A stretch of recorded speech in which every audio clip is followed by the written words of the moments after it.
अस्सलाम वालेकुम। हम मियोसिस का प्रोसेस पढ़ रहे हैं और उसमें मियोसिस के इंट्रोडक्शन में हमने ये देखा है कि मियोसिस एक ऐसा अमल है जिसमें एक सेल एक diploid eukaryotic cell 4 haploid daughter cells में तकसीम होता है। और मान लो ये हमारा एक इंसान का डिप्लॉइड सेल है, अब इसने मियोसिस करनी है तो कोई भी डिप्लॉइड सेल डायरेक्ट 4 सेल नहीं बनाता, पहले वो मियोसिस 1 का प्रोसेस करता है और अपने क्रोमोसोम्स को आधा कर लेता है और इसको हम कहते हैं मियोसिस 1।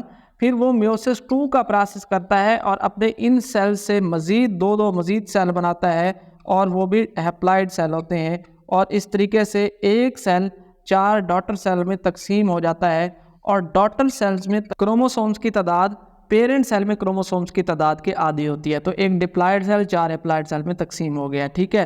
तो इस प्रोसेस को जिसमें क्रोमोसोम आधे हो जाते हैं इसको हम कहते हैं मियोसिस 1। और नेक्स्ट होती है मियोसिस 2 जिसमें मज़ीद 2 सेल बनते हैं और ये माइटोसिस जैसी होती है। अगर ये सेल मियोसिस 2 करेगा तो ये देखें आगे मज़ीद 2 सेल में तकसीम हुआ है और दोनों में क्रोमोसोम्स की तादाद इसके बराबर है, ये भी ऐसे हुआ है। तो इस तरीके से मियोसिस का प्रोसेस मुकम्मल होता है। देखें हमने बात की थी कोई भी सेल माइटोसिस करेगा या मियोसिस करेगा तो माइटोटिक फेज जो होता है वो उसका शॉर्ट होता है, उससे पहले वो एक लंबे फेज इंटरफेज से गुजरता है और उस दौरान वो सारे फेजेस जो इंटरफेज के दौरान होते हैं G1 phase, G2 phase, S phase, ये सारे कर चुका होता है। अब नेक्स्ट उसका मियोटिक फेज जब शुरू होगा तो वो पहले करेगा मियोसिस 1।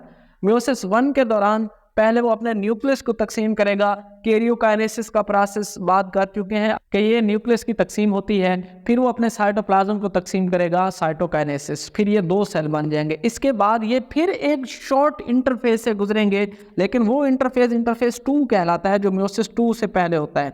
एक्चुअली उस दौरान सेल इंटरफेज करता है, G1 फेज करता है, एस फेज नहीं करेगा। ये फर्क होता है मियोसिस 1 के इंटरफेस के और माइटोसिस के इंटरफेस के।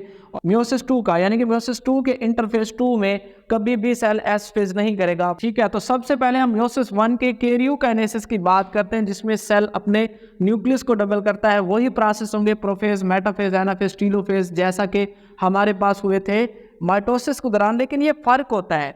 अब ये मियोसिस 1 के प्रोफेज है तो इसलिए इसके साथ हम मियोसिस 1 का प्रोफेज 1 लिखेंगे, मेटाफेज 1, एनाफेज 1, टीलोफेज 1, ये फर्क होता है। जो माइटोसिस के होंगे उनके साथ सिर्फ प्रोफेज, मेटाफेज, एनाफेज लिखा होगा। जो मियोसिस 1 के होंगे उनके साथ प्रोफेज 1, मेटाफेज 1, एनाफेज 1, टीलोफेज 1 लिखा होगा। और जब मियोसिस 2 के प्रोफेज, मेटाफेज, एनाफेज होंगे उनके साथ प्रोफेज 2, मेटाफेज 2, एनाफेज 2 लिखा होगा, ठीक है। तो कैरियोकाइनेसिस में क्या करता है सेल, ये प्रोसेस से गुजरता है और इनमें सबसे पहला जो लंबा फेज है वो है प्रोफेज 1। जैसे माइटोसिस का प्रोफेज सबसे लेंथी था, इसी तरीके से प्रोफेज 1 भी सबसे लॉन्गेस्ट फेज होता है मियोसिस का। ये माइटोसिस से बिल्कुल चेंज होता है। तो कैरियोकाइनेसिस में सेल अपना न्यूक्लियस तकसीम करता है और एक न्यूक्लियस से 2 बनते हैं और इसमें सबसे पहला जो फेज आता है वो प्रोफेज 1 होता है। क्योंकि ये मियोसिस 1 का प्रोफेज है इसलिए हम इसके साथ लगाते हैं प्रोफेज 1।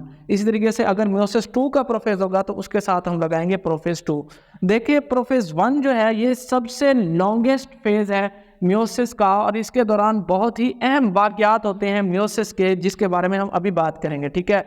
आपको पता होना चाहिए साइनेप्सिस का अमल क्या है, आपको पता होना चाहिए बाइवेलेंट क्या होता है, आपको पता होना चाहिए टेट्रान क्या होता है, और आपको पता होना चाहिए कि आज मेटा कैसे बनते हैं, और आपको पता होना चाहिए क्रॉसिंग ओवर का प्रोसेस क्या है। ये सब इवेंट्स किस दौरान होते हैं, प्रोफेज 1 के दौरान। सबसे लेंथी फेज है, स्लो है, बहुत टाइम लेता है। तो इसके बाद जो बाकी फर्दर प्रोफेज के प्रोसेस होते हैं ये वाकयात होने के बाद वो आगे बढ़ते हैं, जैसे न्यूक्लियर मेम्ब्रेन के ऊपर क्या असर पड़ता है, स्पिंडल फाइबर बनती हैं, वो सारी चीज़ें। तो प्रोफेज 1 के दौरान शुरू में क्या होता है, जो क्रोमाटिन होता है वो सिकुड़ कर क्रोमोसोम्स बना देता है। और क्रोमोसोम्स कैसे बनेंगे, सिस्टर क्रोमाटिड वाले। ये एक क्रोमोसोम है, ये अगला क्रोमोसोम है, तो एक क्रोमोसोम के ऊपर आपको नजर आ रहा है 2 सिस्टर क्रोमाटिड्स हैं, क्योंकि ये क्रोमोसोम्स एस फेज से गुजर चुके हैं, इंटरफेज से गुजर चुके हैं। फिर उसके बाद जो ऐसे कितने बनते हैं हमारे पास, 46 क्रोमोसोम्स। अब वो 46 के 46 ऐसे पेयर्स बनाते हैं, एक क्रोमोसोम का पेयर और हर क्रोमोसोम 2 सिस्टर क्रोमाटिड्स रखता है। याद रखें अगर ये हमारे पास एक क्रोमोसोम है तो इसका ये वाला क्रोमाटिड और ये वाला क्रोमाटिड जो एक ही सेंट्रोमेयर के ऊपर मौजूद है, इनको हम कहते हैं सिस्टर क्रोमाटिड। क्या कहते हैं इन्हें, सिस्टर क्रोमाटिड्स। और जब ये पेयर बनाते हैं तो साइनेप्सिस का अमल कहलाता है। तो homologous chromosomes line up with each other and form pairs. तो होमोलोगस क्रोमोसोम्स ऐसे क्रोमोसोम्स जो एक ही सेंट्रोमियर के ऊपर मौजूद होते हैं, वो एक दूसरे के ऊपर ऐसे लाइन में आते हैं और जोड़े बनाते हैं। ये जो पेयरिंग बन रही है, इस अमल को हम कहते हैं, आमने सामने आकर पेयरिंग बन रही है, इस अमल को हम कहते हैं साइनेप्सिस। मान लो ये इंसान के सेल में पेयर बन रहे हैं, तो एक क्रोमोसोम और दूसरा क्रोमोसोम, ऐसे कितने पेयर बनेंगे? टोटल हमारे पास 46 क्रोमोसोम्स होते हैं और ऐसे 23 पेयर्स बनेंगे। जब एक दूसरे के साथ ऐसे आमने सामने आ जाते हैं तो अब ये एक पेयर है और इसको हम कहते हैं बाईवेलेंट। क्या कहते हैं इसे? बाईवेलेंट। यानी कि each pair of homologous chromosomes को हम क्या कहते हैं? बाईवेलेंट, क्योंकि इसके अंदर दो, अब टोटल देखा जाए तो इसके पास 2 सेंट्रोमियर है, मतलब 2 क्रोमोसोम है जो एक जोड़ा बना रहे हैं। लेकिन इन दोनों के पास क्रोमाटिड्स कितने हैं? टोटल 4 हैं। 2 सिस्टर क्रोमाटिड इसके और 2 इसके। अब ये 2 इसके सिस्टर क्रोमाटिड हैं, लेकिन अगर हम इन 2 करीब वालों की, 2 क्रोमोसोम्स के इन करीबी क्रोमाटिड्स की बात करें तो ये आपस में नॉन सिस्टर क्रोमाटिड्स हैं। क्या है ये?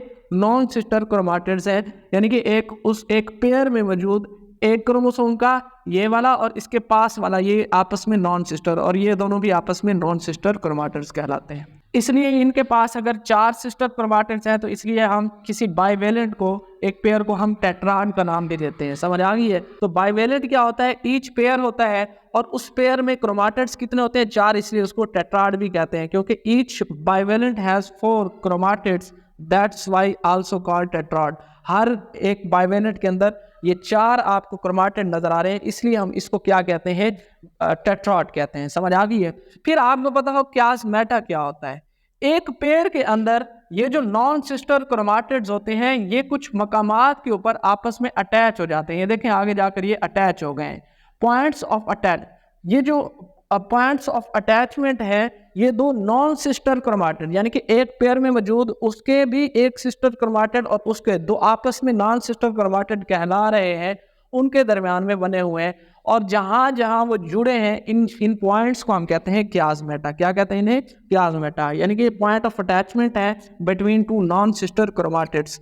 अब ये क्यों बनते हैं? देखें, जब हम इंसान हैं, हम बने थे ना, तो हमारा ये क्रोमोसोम्स का जोड़ है। हमारे अंदर अगर मियोसिस हो रही है तो एक क्रोमोसोम हमारा माँ से आया था, एक बाप से आया था, और हम चाहते हैं कि हमारी औलाद में हमारे दोनों माँ बाप का जेनेटिक मटेरियल मिक्स होके जाए। तो इसलिए ये जो 2 क्रोमोसोम्स हैं, इनका जेनेटिक मटेरियल मिक्स करना जरूरी है, जिसकी वजह से ये कुछ उन मकामात के ऊपर अटैच होते हैं और अपने सेगमेंट्स को एक्सचेंज करते हैं, और प्रोसेस कहलाता है क्रॉसिंग ओवर। समझ आ गई है? यानी कि नॉन सिस्टर क्रोमाटिड्स इन मकामात के ऊपर अटैच हुए तो आगे जाकर ये सेगमेंट्स चेंज कर देते हैं। आपको बुक में नजर आ रहा है कि ब्लू क्रोमोसोम ने अपना पार्ट रेड वाले को दे दिया और रेड ने अपना पार्ट उसको दे दिया है। तो इस प्रोसेस को हम कहते हैं क्रॉसिंग ओवर। तो क्रॉसिंग ओवर के बाद अब क्या होता है? वो जो डीएनए है हमारे अंदर, अगर हमारे अंदर मियोसिस हो रही है एक इंसान के अंदर, तो हमारे अंदर दोनों माँ बाप के जो डीएनए है मिक्स हो गया है। अब हमारा ये एग बनेगा, मेल है तो स्पर्म बनेगा, फीमेल है तो एग बनेगा। तो उसके अप्लाइड सेल में पिछले दोनों माँ बाप का डीएनए है मिक्स होके आगे जाता है, और इस मिक्सिंग को हम कहते हैं क्रॉसिंग ओवर। कब होती है ये? Non sister chromatids of homologous chromosomes exchange there segment.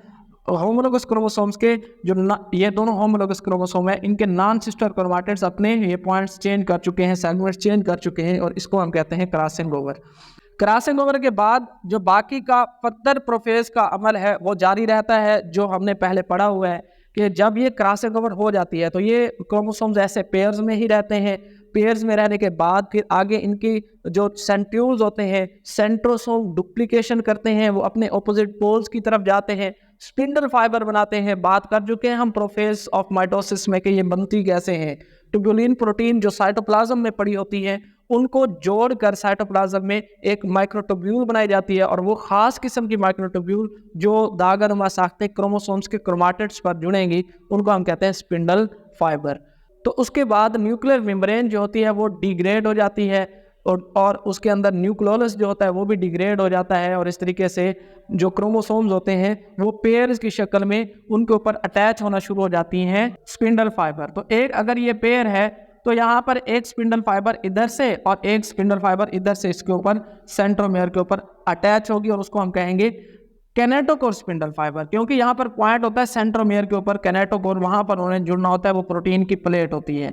और जो बाकी नॉन कैनेटोकोर स्पिंडल फाइबर होती है वो आपस में जुड़ जाती हैं। देखें माइटोसिस में एक सिंगल क्रोमोसोम्स के ऊपर इधर से और इधर से कैनेटोकोर स्पिंडल फाइबर अटैच हुई थी और सिस्टर क्रोमाटिड्स को अलग किया था। लेकिन प्रोफेज 1 में सिस्टर क्रोमाटिड्स अलग नहीं होंगे, क्योंकि ये पेयर है तो पूरा क्रोमोसोम इस तरफ जाएगा, पूरा क्रोमोसोम इस तरफ। तो ऐसे पेयर कितने थे? 23। तो 23 क्रोमोसोम इस तरफ चले जाएंगे और 23 क्रोमोसोम इस तरफ चले जाएंगे, और 23 वाले 2 हमारे पास सेल बन जाएंगे जो म्योसिस 1 के नतीजे में बने हैं। फिर आगे म्योसिस 2 होगा तो फिर वो माइटोसिस जैसा ही है, उसमें फिर इन सिस्टर क्रोमाटिड्स को अलग किया जाएगा और सिस्टर क्रोमोसोम्स बना दिए जाएंगे। समझ आ गई है? तो म्योसिस 1 का प्रोफेज के बाद फिर मेटाफेज होगा, एनाफेज होगा, टीलोफेज होगा, साइटोकिनेसिस हो गई।